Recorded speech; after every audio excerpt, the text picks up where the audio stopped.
పాత సినిమాల్లో చూసేవాడు నాగభూషణాన్ని. జ్ఞాపకం ఉందా మీకు?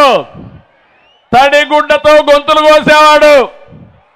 అలాంటి తడిగుడ్డతో గొంతులు కోసే రకం ఈ జగన్ అని చెప్పి కూడా నేను మీకు తెలియజేస్తున్నా. అన్ని కుట్రలే, అన్ని కుతంత్రాలే, చేసేది మాత్రం మీరు చూశారు.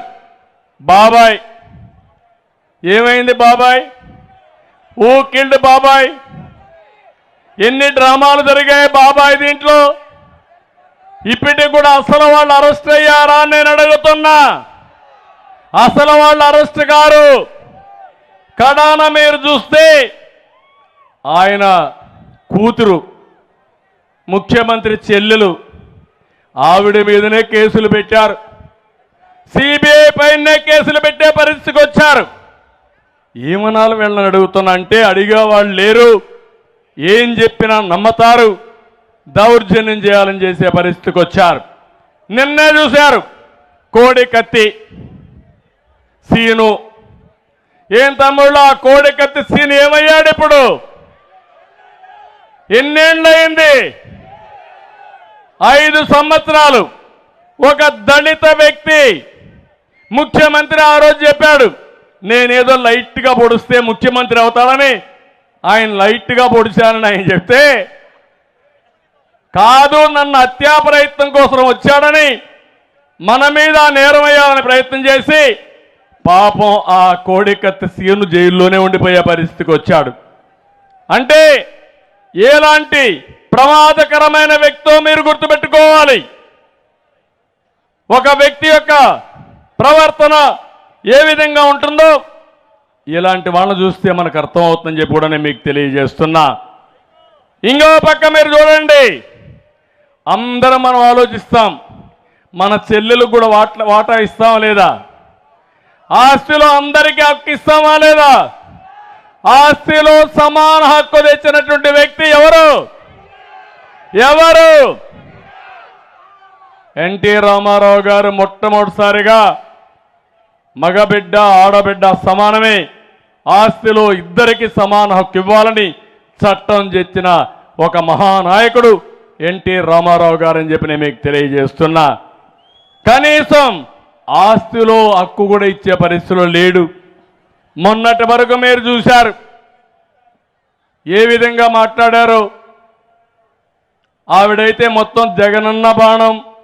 ఇప్పుడు జగనన్న బాణం ఎక్కడికి వచ్చిందో మీరే చూస్తున్నారు. మళ్ళీ అంటే నేనేమంటున్నానంటే విశ్వసనీయత గురించి మాట్లాడుతున్నారు. ఇదే మీ విశ్వసనీయత నేను అడుగుతున్నా.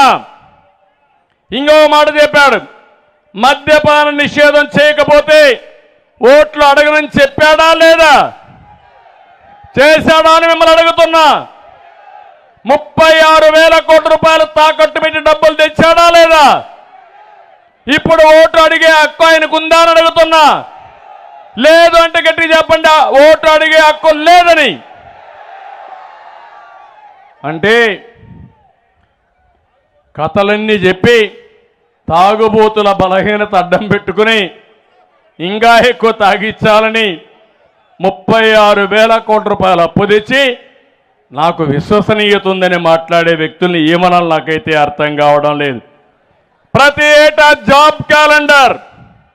ఏం తమ్ముళ్ళు వచ్చిందా ఉద్యోగాలు? డిఎస్సి పెట్టాడా? డిఎస్సి ఒక డిఎస్సి పెట్టారా? 5 ఏళ్లలో వస్తాయా ఉద్యోగాలు? మళ్ళా జాబు రావాలంటే తెలుగుదేశం జనసేన ప్రభుత్వం రావాలి. తెలుగుదేశం జనసేన ప్రభుత్వం వస్తే యువతకు హామీ ఇస్తున్నా, ప్రతి ఒక్కరికి ఉద్యోగం కల్పించే బాధ్యత మాది అని మరొక్కసారి హామీ ఇస్తున్నా. అందుకే యువతకు హామీ ఇస్తున్న యువగళం కింద 20 లక్షల ఉద్యోగాలు ఇప్పించే బాధ్యత ప్రభుత్వంలో, ప్రైవేట్లో ఉద్యోగాలు సృష్టించే బాధ్యత తీసుకుంటాం. ఇంకో పక్క ఉద్యోగం వచ్చే వరకు 3,000 రూపాయలు నిరుద్యోగ భృతి ఇస్తాం. ఇదే కాదు, తమిళలో ఆంధ్రప్రదేశ్ని ప్రపంచానికి అనుసంధానం చేస్తాం. మీ ఇంట్లో కూర్చొని వర్క్ ఫ్రమ్ హోమ్, మీ ఇంట్లో కూర్చొని ప్రపంచం మొత్తం పనిచేసే విధానానికి శ్రీకారం చుడతాం. ఇంకా బోరు కొడితే అన్ని మండలాల్లో పెద్ద గ్రామాల్లో వర్క్ స్టేషన్లు పెట్టి అక్కడొచ్చే పనిచేసే విధానానికి శ్రీకారం చుడతాం. ప్రపంచంలో ఉండే కంపెనీలన్నీ తీసుకొస్తాం. తద్వారా ప్రతి ఒక్క తమ్ముడికి, ప్రతి ఒక్క చెల్లెలకి ఉపాధి కల్పించే బాధ్యత మాదని మరొక్కసారి మీ అందరికీ హామీ ఇస్తున్నా. ఇంకో పక్కన ఈరోజు మీరు చూడండి, వీళ్ళు రేపు వస్తారు, మళ్ళీ ప్రచారానికి వస్తారు. వైసీపీ నేతలు నిలదీయండి. మాకు కావాల్సింది బూతుల నేతలకు కాదు, అభివృద్ధి పాలకులు కావాలని మీరు నినదించాల్సిన అవసరం ఉంది. గ్రామ గ్రామంలో మేము అడిగింది మా బిడ్డలకు ఉద్యోగాలు, గంజాయి కాదని తేల్చి చెప్పవలసిన బాధ్యత ప్రజలపైన ఉంది. ఊరూర అక్రమ కేసులు కాదు, వాడ వాడ పరిశ్రమలు రావాలని డిమాండ్ చేయాల్సిన అవసరం ఉంది. మనకు కావాల్సింది మాయమాటలు కాదు, వ్యవసాయ సబ్సిడీలు రావాలి, రోడ్లు బాగుండాలి. నేను అడుగుతున్నా, ఈ గుడివాడ చుట్టుపక్కల ఈ ప్రాంతానికి వచ్చే ఒక్క రోడ్డైనా బాగుందా అని మిమ్మల్ని అడుగుతున్నా. చేతగాని దద్దమ్మలు చెప్పే ఆన్సర్ విన్నారా అని మిమ్మల్ని అడుగుతున్నా. రోడ్డు అయ్యవయ్య అంటే నిన్నెవడు కారు కొనమన్నాడు అంటాడు, నిన్నెవడు బస్సులో తిరగమన్నా అంటాడు. అంటే ఎన్నిక్కి పోవాలి, రాతి యుగానికి పోవాలి. మనం ఇంకా అందరికీ కాలినడకే గతి. ఆ పరిస్థితికి వచ్చారు. నేను ఒకే ఒక విషయం మిమ్మల్ని అందరినీ ఒకప్పుడు మీరు చూస్తే ఊరూరు తిరిగాడు, బుగ్గలు నిమరాడు. అవునా, చేశాడు లేదా? ఇప్పుడు పరదాలు కట్టుకొని తిరుగుతున్నాడు.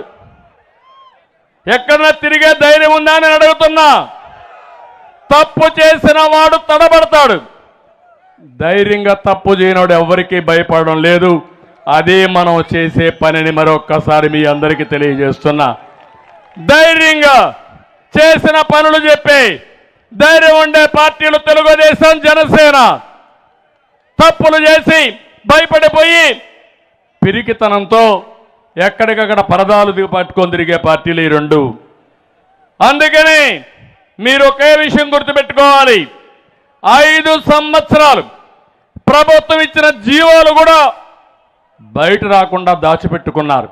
ఎందుకంత భయం అంటే, భయం ఎందుకంటే అన్ని తప్పుడు జీవోలు, చీకటి జీవోలు, వాళ్ళు చేసినటువంటి ఘోరాలు, నేరాలు, అవినీతి, అక్రమాలు అవి బయట వస్తే, కోర్టుకు పోతే వీళ్ళ పునాదులే కదిలిపోతాయని జీవోలు కూడా ఇష్యూ చేయకుండా, వెబ్సైట్లో పెట్టకుండా దాచిపెట్టుకునే పరిస్థితికి వచ్చారు.